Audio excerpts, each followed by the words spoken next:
One, two, one, two. All right, let's roll. Welcome, You're listening to the Saddle Up Podcast, where we discuss everything related to UTRGV athletics, past or present. We'll catch up with old teammates, friends, and take you down memory lane. with exclusive interviews. This is the Saddle Up Podcast. The voice of your covered walkway streets. So dope. This is gonna be awesome. Stay tuned for new episodes every week. From Bronx Village to the Fieldhouse, We'll cover it all. Hell yeah, dude. Carpe diem. so saddle up and let's go. Let's go. Saddle up, partner. All right, what's going on, people? We've got a great guest this week. G's in the house. I'm your host. Yes, sir. Well, your co-host. G's in the house as well. And we are so excited. G mentioned to me, he was like, hey, man, you got a haircut. Like, you're excited about this guest, aren't you? And I couldn't deny it. Yeah, I am super excited. She's been somebody that's been in my life for a while and a great friend. And I'm excited to have Lisa Yanez on the show. So thank you, Lisa. Thanks, Hi. Lisa, for joining Lisa. the show today. Yes, We have a thank you. superstar. We have a Oh, superstar on the show. I was super excited. Definitely a privilege to be on y'all's podcast. Yeah. You don't have to Thank flatter you. us that much. It's not that crazy. No, we need to stay honest on this podcast. You know, we need to keep the validity up. Yeah. So thank you, for though, those Lisa. for those of you who didn't know, Lisa played volleyball at the university, and you were there 93 to 93 to 96, right? So yeah, and you're originally from the Valley. So tell us what's going on. What have you been doing? And then we'll hop into your years playing. So what have you been up to? So I'm currently living in Houston. I moved up here for post-grad and been here ever since, but I'm in the transition mode of moving to Chicago right now. So whole new time in my life, got a new position, kind of kept moving up the ladder, and so now I'll be moving to the Midwest as a director of sales for my division for Edwards. And hence why your email is boss lady, right? Like that explains it all right there, ladies and gentlemen. That's my signature. That's my signature. That's funny. So what company do you work for, Lisa? It's called Edwards Life Sciences. We sell tissue heart valves. So I'm in the OR every day. Well, now I'm over eight reps. But Wow. day, that kind of stuff. On the grind, just in the hospitals. Yeah, so medical field is kind of solid right now. So we're good. So you're dealing with Absolutely. hearts then? Like your heart, dealing with heart valves. Wow. Yep, replacement. Wow. Yeah. And so the Valley girl, because you grew up in McAllen, right? You went to Memorial High School? I did. Yeah, I went to So the Hawaii. Valley girl is moving to Chicago. Like that is are you going to be spending full time there, or are you going to be going back and forth? Yeah, moving my life there to Chicago. So gonna take a leap, take a change, and on it, it's scary because I'm a through and through. I mean, I've lived throughout my life, born and raised. I mean, Houston was the big transition moving from South Texas, but it was fun. But now, I'm empty nested, so I can. Yeah, we'll get into that. We'll get into the two kids with Trinity and Brenner, right? We'll get into that. But yeah, so you're empty nester now, and you're just making the move, right? Yeah, it's gonna be fun. Wow. So why Chicago? Why couldn't you go to like Hawaii where Trin is? Well, I am just for the Midwest, so I have to live somewhere in the Midwest, and I had to Google what is the Midwest. And found out that's like the 5 states. Where? So I had to choose Does one it of the snow? states. Yes, exactly. Yeah. So the best place to live in the Midwest is probably going to be Chicago. So it's kind of our vibe. Big city, fun. Lisa, my sister lived in Chicago for a little bit before she actually ventured out and out of the country actually. So we're hoping that you stay in state. I hope Chicago's not like a landing pad, to kind of propel you out of the country. We hope not. We need you to stay in the US. But I have too much going on. My kid wants to leave. But where do you I visited Chicago for a little bit. Where do you most interested to try in Chicago? Like, where are you most interested in going? What have you looked up? I know you've probably done your research on what. Yeah. So tell us It's a all little going bit to about happen in what the you. summertime. It's all going to happen in the summer because right now it's like ridiculously freezing, and I think they're getting a big snowstorm today. But a lot of it, I want to drive up north. I want to drive all the Michigan, the lakes, Lake Michigan, like around it. I've never been there. Wisconsin, that whole area. I mean, I've heard it's gorgeous. Michigan, I've never been to Michigan, and it's part of my region, so I need to go there. I want to drive. I mean, there's so many places in the US I've been to, so that's where I'm living is one of them. That's where your state of mind is. My state of mind is in food. What about like the Chicago dogs? Oh my God, no, there's so much food there. I don't even know where to start. He's thinking deep dish pizza. That's what he's thinking, right? I should have eaten lunch. Illuminati's is one. Giordano's is another one. There's a bunch of food Have you places. tried these places already? Like when you went to go scout locations and find a place to live and stuff? So you've already, okay. Yeah, I mean, everyone, they'll give me a list of what you have to do, what you got to try first. So on all those trips, I tried all these restaurants, and so it's like I'm checked off. I'm good. So it's like 20 times you can have deep dish pizza that's this thick. So I remember we had back-to-backs. We played DePaul and Northwestern, and we were staying in Chicago, and myself, Lalo, and Brian Merriweather snuck out and took the train to downtown. Wow. And went and ate at Michael Jordan's restaurant, the steakhouse. I hope your parents don't see this, man. My mom is one of the 7 subscribers, right? So yeah. She's gonna unsubscribe once she knows. She's gonna So, but yeah, that was one of the coolest things that we had done because at the time Chicago was synonymous Michael Jordan, so you wanted to go. Yeah. So it was a lot of fun. It was a lot of fun. But Cubs games for sure. That's on our list. So well, they're aren't they in the National League with the Washington Nationals? They are. Yep. Yeah. And why is that important with the National League and the Nationals, Lisa? Tell us. My son signed with the Nationals this summer. He got drafted in fourth round. Yeah. Congratulations. Out of high school. Yeah, shout out to Brenner. After he got drafted, he stopped following me on Instagram. So yeah.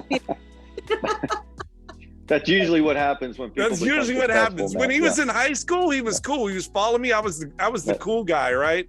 But then he gets drafted, and it's like, no more Matt. Like I'm done following Matt. Hence the reason why we're still friends. But that is so awesome, Lisa. Yeah, so where is he living now? I mean, I know he played against the Astros. Yeah. Yeah, he's in spring training in West Palm Beach. So he's living in a hotel.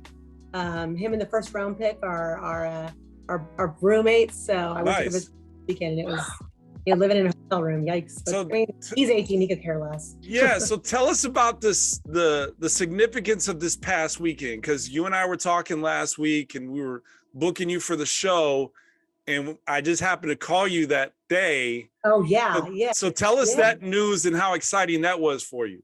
Yeah, I just happened to go this past weekend to go visit him. First time in spring training, so I wanted to get there while I had some time, and there this weekend, and he actually got called up to play in the big league game on Sunday. So he had to report early, and Mom's freaking out. Everyone knows about it. We're making sure back home in Houston, everyone knows. They're all doing watch parties, ready to go, and they put him in the game, which is amazing. And he was caught center field, had his first hit as a big leaguer, I guess you could say, got on base, went all the way around, and actually was the winning run to beat the Astros that Sunday. That's amazing. Yeah. This is a first. This is a Saddle Up podcast first right here. This is amazing. Yeah, so Brenner Cox. Amazing. That kid's gonna make it. I knew it back in the day. Like when I would go, Evan and I, we went to a couple of his football games, and so I knew it then. He was a hell of a quarterback. He's a phenomenal athlete. Yeah. Oh yeah. Yeah. I was telling you, he got my legs. Well, Lisa, speaking of that, you were a really good, from what I remember, and I'm sure a lot of people remember, you were a really good volleyball player. Oh, well, and thank you. and talk to us about that time when you were, you're playing volleyball, just kind of what that team meant, what that team meant to you, what those girls meant to you, how some of them are still in your life, just kind of want to reminisce a little bit and let people know, what experience you had as a volleyball player there at UTPA. It was the unknown when I first signed and went to UTPA. The coach came and found me at McCown Memorial when I was in my season, and I didn't even know that existed. We're from the Valley. It was very different back then. We didn't have club volleyball. We didn't have all these things that opened your eyes to what you could do after high school. Mm-hmm. So when I signed there at UTPA, it was like I didn't know what I was doing, and I went in there.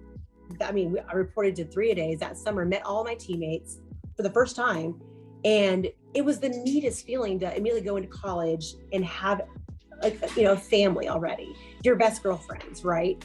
And I just thought it was so blessed to be able to have that. It was amazing. And the girls were we had the best fun. It was hard. We were all 18. None of us could redshirt because he needed all of us, and we were all so young.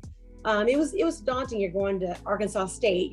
We probably remember we played Rice, and I'm middle blocker, and there's I'm looking up at these girls. They're 6'2", 6'3", and I am. And you're no slouch either. Like you're 5'11". So you're taller than G. So, but only by 3 or 4 inches. Yeah. But it was fun. So we all really got really close just because we had to lean on each other. This is daunting going out there and traveling all over. We were in the Sun Belt Conference, at that time, right? So it was a pretty tough conference. That's right. But it was great. I loved every day. It was such a fun experience, and that's why I wish that for my children, because to play sports in college, it's such a fun and amazing thing to have in your life while you're going through school. It's just, it was a great time, and the camaraderie we had. And then I loved interacting with the other sports. I know we had so much fun with you guys and going to your games. I know, remember we would hand out the programs at your games. We loved that. Like so much fun because y'all had tons of people there. So it was just a blast. And then, just meeting everybody and hanging out with everybody in the locker, the training room. That was fun. I think that's what shout out to Jim. Yeah. Shout out to Jim. Yeah. Yeah. I love that. That was so much fun. What would you say your best memory of your 4 years? What is the one, if you had to define, because G and I talk about this all the time, right? Over whiskey, but what is one of the best memories that you've ever had there? Yeah. Okay. So this is crazy, but it was my junior year my sophomore year. And we were still in the dorms. We had to stay in dorms. And I remember we brought out our CD player back then, right? We brought out our CD player in the quad area where we had the dorms. And I remember there's basketball was staying in this side dorm. We were over here. And we all were out there and we started dancing. I don't know if y'all remember Kehlani Kukihiko. Remember her and Marie Velasquez? They knew how to dance. Marie Velasquez, yeah. And I remember we were out there and they were dancing, and then some of you guys came out, some basketball players came out. We had some of the girls basketball came out. Buffy Bufamani was out there, I remember. And I just thought that was such a fun time because, UTPA was considered a local college, right? So you didn't have that city college life, but we made it that way. Yeah. So it was all about sports and the athletes that made it fun for everybody to be at that school. And I remember that because I remember thinking, this is so freaking awesome, because I'm from that area, but this was a different life that we made for ourselves. And it was fun. We were all dancing in that area. It was just awesome. Everyone's getting together. Wow. So Lisa, we're gonna have to post what a CD player looks like on social media for the younger. I remember bringing it out. You have to push it and you got the CD in. And you had batteries because we didn't have any plugs. It was run by batteries. Wow. At least it wasn't a cassette player. It probably had a cassette player as a second option, right? Yeah. Yeah, there was that transition period, Or we're aging ourselves like crazy in this podcast. Hey, cut that out, Matt. Edit that. But no, those were really good times. And really you think about it, it's like a gumbo of cultures, and your teammates were not. You were from the Valley, right? But there were some of your teammates that weren't. Just like basketball, we had people from everywhere. So it was was different cultures. It was different experiences. It was it was a great time to be a part of something. Yes. Yeah, I know. I remember we had Laddie. Remember Laddie Toya? She was beautiful, tall. She was American Indian. I mean, just gorgeous. I remember I was so infatuated with her because I never met, American Indians. It was just amazing. I mean, it was such. Do you keep in touch with any of your old teammates now? I do on Facebook or Instagram. Everyone's so spread out all over the U.S. because, like you said, they were from everywhere. And a lot of the other, Becky and Belinda. I think they're still down in South Texas as well. But I don't see anybody. I think that the most person I keep in touch with is Christine Alvarez, just because she's in Dallas. So her daughter was the same age as my daughter. They were born like days apart, I believe. And that's kind of where we kept in touch. And then just being in Dallas, because my son was up there playing. Yeah. So but it was hard. Back then we didn't have cell phones to keep the connection and the relationship going. So it's a little different. You had to reconnect and then start again. But if your lives are kind of crazy, it's hard to do that. But like nowadays with, remember we had home phones you had to call. We didn't have cell phones back then. So you called dad or mom to say, I remember staying in the dorms and they had payphones. Yes, and you had beepers. And I remember getting pages in the training room after practice, like when we were, in the hot tub or the, icing or whatever. And we would always ask to borrow Jim's phone. Yeah. Like, Jim, can I borrow your phone? I got paged. It was just one of those. Beepers were huge back then, Just make sure you dial 9 and the code to call out of the school. So we're gonna have to do. So now that I'm thinking about this, we're gonna have to actually come up with picture cards and post them on social media, and we're gonna have what we're actually talking about, because you just said what beepers. What is Matt? What's a beeper?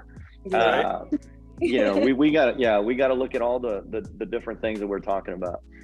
So to piggyback on that, Matt, go ahead, Matt. Let me ask you this. So you played 4 years, you graduated, and now obviously you've got the email of boss lady, right? So you're super successful, moving to Chicago, right? And overseeing, what'd you say, 8 reps?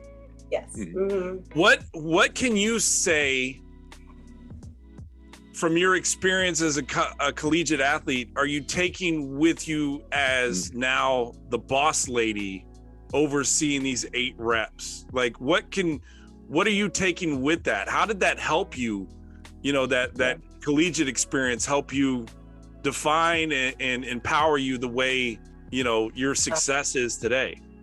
Well, I'm gonna tell you though, it's affected me my entire life, my entire career, from going through school through post-grad, which is very difficult, and then just working my way up the ladder and being successful as a sales rep. That alone helped me, right? Just having that background of not complaining, working your ass off for something. Yeah. Sorry. Working your butt off. Podcast. We only have 7 viewers. You're good. We're not going to cut that out, because your athleticism is coming out through your voice right now. Yeah. Your competitiveness is coming out. That's good. I love it. Helps you become successful is having that internal drive to want to succeed, to want to win.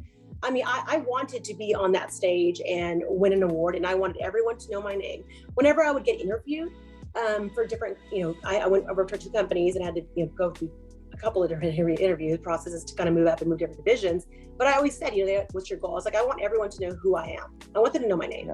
From the CEO, GM, VPs, and thankfully that's happened, but for good reasons, right? But you fight for what you want and what you need, and you know how to do it properly. And if you get knocked down, which I have many times, you figure out a way to succeed around, and still move up. And I've done that. I mean, when I was going for this position that I am in now, I went through almost 10 interviews. The process was almost 3 months. And I remember I had some self-doubt. Can I do this? Can I manage, 8 people? Can I be a manager? I know how to manage myself and do my business, but it's very different. And I literally had to stop there and say, Lisa, you know how to be the leader of a team. You've done it. You were the captain for 2 years. You have to motivate. It's the same thing. You have to motivate them to to win. Same thing. Yeah. It's just in a broader spectrum and different, little touch points and subject matter, but it's the same.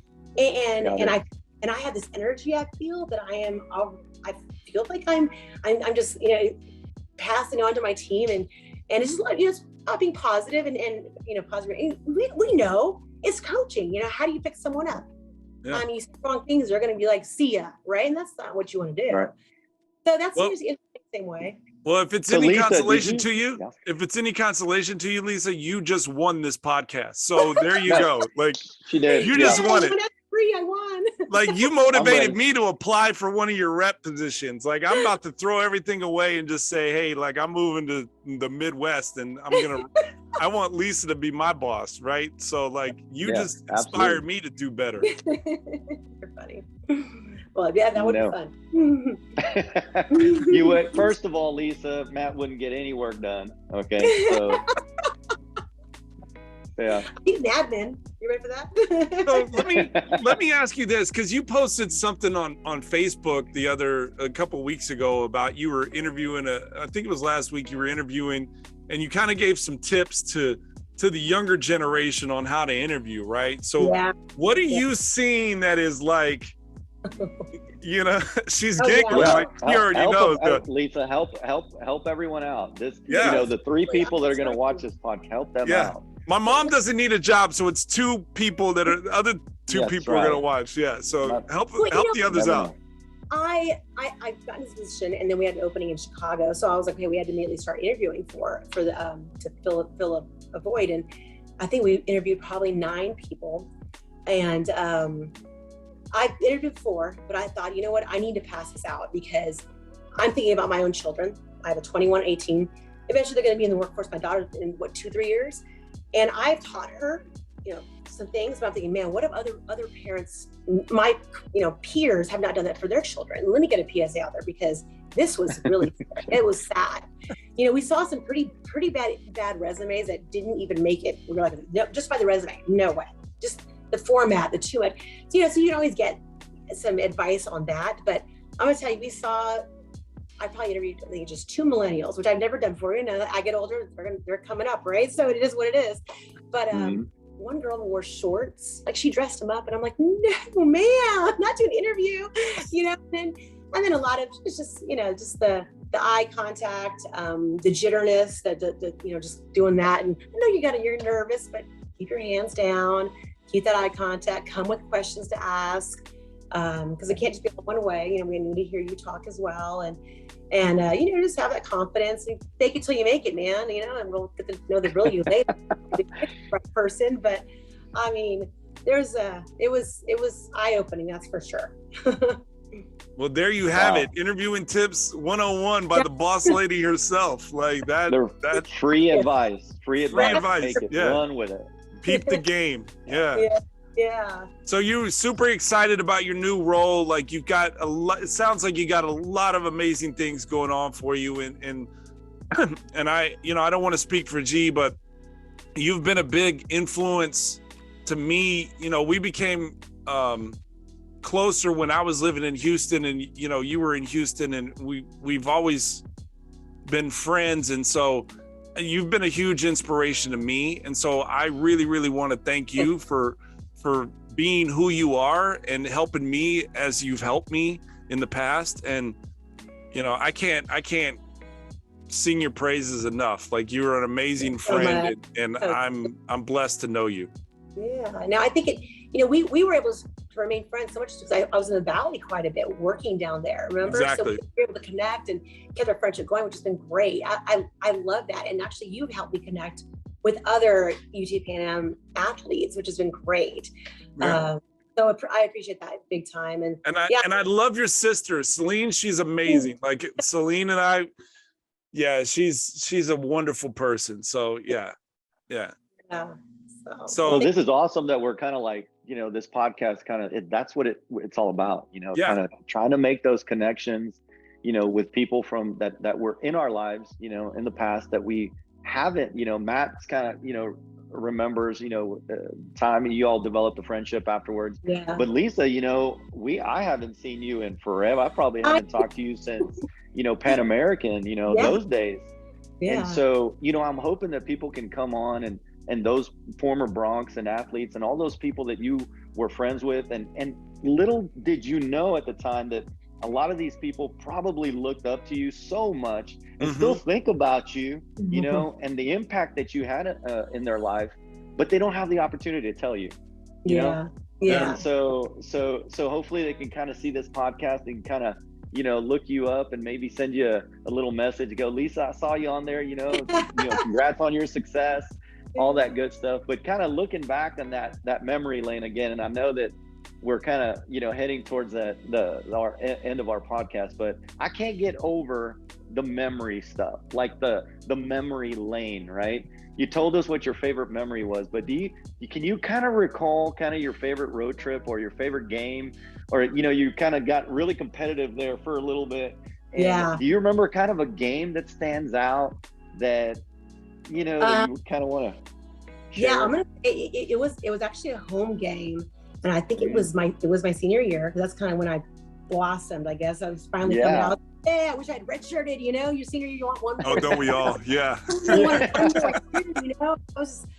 wished I had. But it was my senior year, and we were playing Lamar University, and it was a home game, and Marie was my setter, and her and I were just freaking clicking. It's a lot of timing with the middle blockers. You're running a lot of quicks, a lot of C's, a lot of back quicks, and her and I, everything she would just set it, and it was just right into my hand.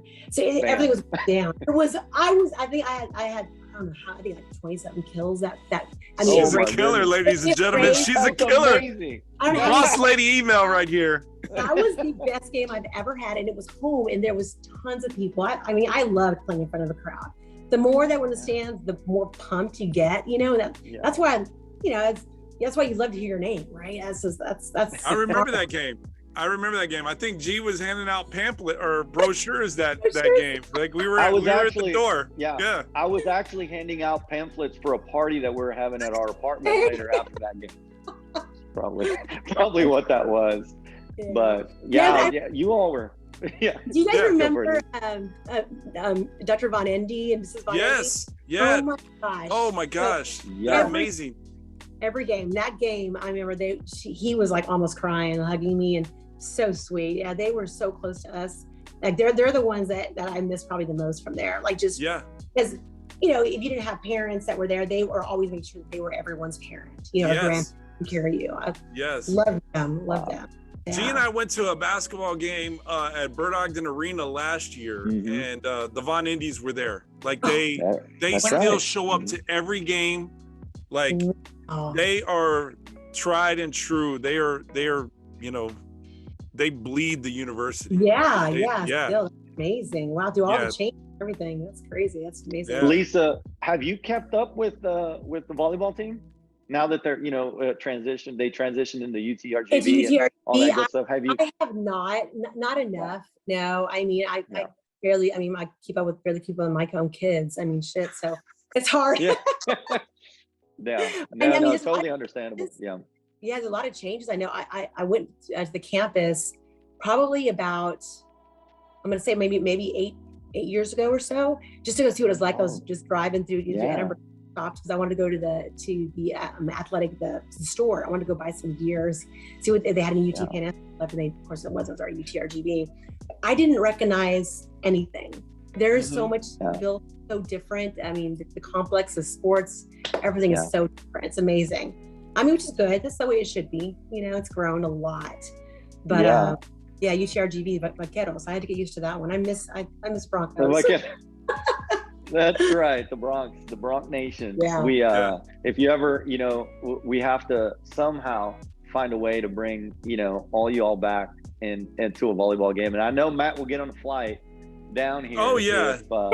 If, any excuse to get down to the valley and eat Mexican food like that that's and hang out with these guys, so we'll do a little varsity club mixer. I'm sure UTRGV will set that up. Oh yeah. We'll watch the volleyball game and man, they have some really great athletes. Lisa, I think you'd be amazed at the kind of athletes that they have, and they have a great coach right now, Coach Lowry, that's taking them to another level. So just wanted to shout out. That's great. Yeah, I know. I remember the first year we came on, my freshman year. Before that, they really didn't have a program, I guess, or not a strong program. And I remember we were in Volleyball magazine. UTPA American Volleyball was as the most turnaround team in the U.S. We were on this. And that was our freshman year. I was like, oh my God, we must have been really bad before that. Or they must have been really bad before that. See, you pioneered. Like you pioneered. You said it. You set the trajectory. You set the foundation. That's why she's our third guest, because she is setting the trajectory of the show, right? So absolutely pioneering. If it fails, it's not because of Lisa. It's probably because of G. So absolutely, and I think I've already told you that, numerous times, that if this thing fails, it'll be because of me. So, then you still have me on. So yeah, I'll still have you on. Yeah. But Lisa, thank you so much. We're wrapping up, but you were a tremendous person, and you've got a great soul. I can't sing your praises enough. And thank you so much for coming on and being a guest and lending your time. Oh, of course. And I, I'm going to put this out there, but I always offer service, my advice, my any kind of help I can give to anybody, reach out, because I get a lot of calls about maybe just advice on interviewing or getting sales, bit of advice sales, and I love helping anyone, and especially my friends' kids that are just coming out of college. I think it's it's a big world out there, and I mean I'm here to help anybody, right? Just make it out there, especially today. So is there a contact that you want to share with her? Is there a contact you want to share? We'll get it off camera and we'll share it on the show. So that's not a problem. We'll get your contact information. So definitely. So thanks again, Lisa. Don't forget the picture of the CD, the boombox, okay? CD player. I'm gonna have to go to the archives. I don't even know where that's at. I'm sure you still have it somewhere in your garage, no? Sure I do. It was awesome talking to you, Lisa. Nice. Thanks, guys. Same here. Thanks. We'll talk soon. All right. Tune in next week, and we'll have another great guest. And I don't know if they can top this one, but we'll see. I don't think they can. Y'all stop. But thanks again, Lisa. We'll talk soon.